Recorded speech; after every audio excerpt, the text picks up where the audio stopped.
This debate will begin with an opening statement from each person. This will be followed by 3 questions for each person. They will have 30 seconds to answer each question, followed by a 30-second rebuttal from their opponent.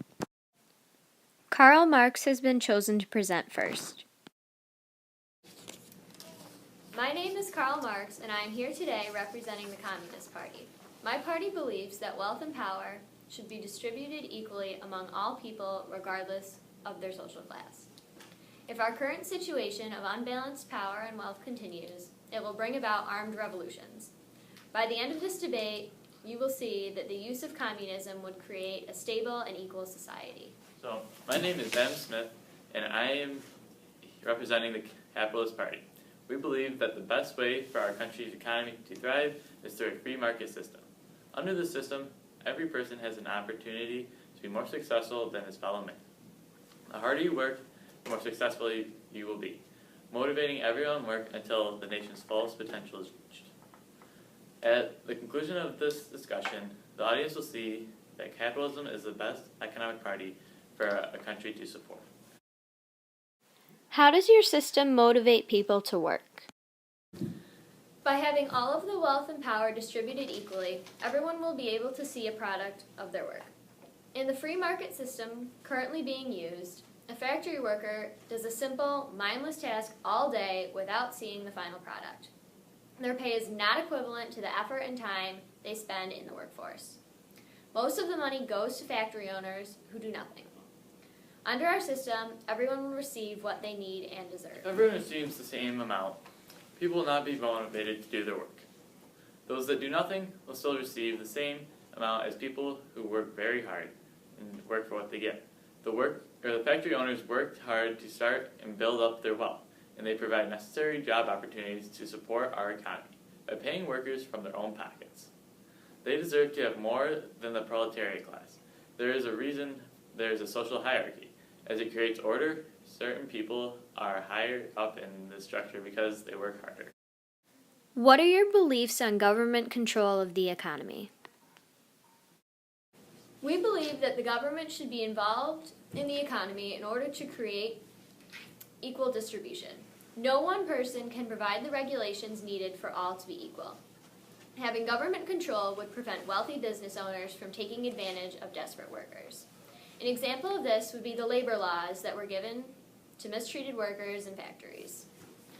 These provided shorter workdays, increased safety, and established a minimum wage, allowing for more fair working conditions. But without the government's interference, this would not have been possible. The laissez-faire policy that we support is better. A free market system allows people to progress forward. Communism and government control does not allow people to become more successful than another, therefore holding a nation back from reaching its fullest potential. Also, its economic wealth. If you read my book, The Wealth of Nations, you will see that capitalism is necessary for a nation to prosper. How would a revolution bring about change? Why do you feel that a violent revolution is necessary? Having a revolution would eliminate private property. Everyone would have an equal share of land. No longer would man have the means to exploit others. This eliminates different classes, the haves and the have-nots. The middle class will fight, which will make the revolution violent. But this is necessary because it is the only way to get the bourgeoisie to listen and create an equal and stable society. In our current free market society, there is no need for a revolution. People have jobs, money, and are able to support their families on factory wages. If a revolution takes place, people will lose their jobs, possibly their life, and the chances of lower class winning would be very slim.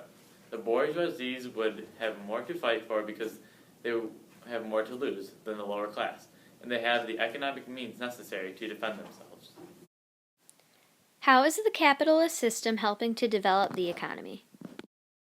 Under the system, people have more opportunities to make profit. They are investing some of this money in other companies and businesses, which helps those businesses to develop, allowing more people to make money.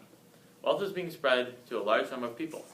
With the capitalist system, factories are being opened to produce goods, which is creating numerous job openings. The increased number of openings allows more people to work, which is helping the nation's economy to thrive. The capitalist system is only benefiting the rich, as they are the only ones continuing to make money. As time progresses, wealth will gradually belong to fewer and fewer people. A capitalist system has fewer opportunities for the majority of the people, therefore freezing the social hierarchy in place, which is unjust for those in lower positions. Why do you support a free market economy? A free market economy helps to develop businesses that can mass produce goods at a low price. This allows the items to be sold at an affordable rate, giving more buying power to the proletariat group. They have access to more products, which allows them to live more comfortable lives. What people don't see in the free market economy is the cycle of money. The wages that the workers make from the factory are being spent on the goods they produce, which only benefits the factory owners, not the workers themselves. All of the money eventually returns to the factory owners, and they control how it is distributed. Under communism, everyone benefits equally from the production and distribution of goods. Therefore, the factory owners cannot take advantage of their workers as they are currently doing. How do the contents of The Wealth of Nations support your economic views? My novel, The Wealth of Nations, explains how to build and support a nation on a free market system. A key example from my novel to demonstrate this is the Industrial Revolution. With a free market economy, the new machinery would not be used in factories to mass produce goods. Also, job opportunities would not be created, and therefore would be many jobless farmers. Using a free market system, people are able to make living working in factories, and were able to buy goods that they produced previously unable to afford. This system has been beneficial to many different people. Many job openings have been created. The proletariat class is still barely able to support themselves. Many families were forced to make their children work alongside them for 16-hour days just to make enough money to survive. Along with long working hours, the conditions in factories were extremely hazardous. For example, children were used to fix moving machinery because they were small enough to fit inside. The job openings do not outweigh the many problems that have resulted from the capitalist system. Communism would repair these problems, but we need to act quickly. That concludes our debate. Thank you both for being here and expressing your party's views.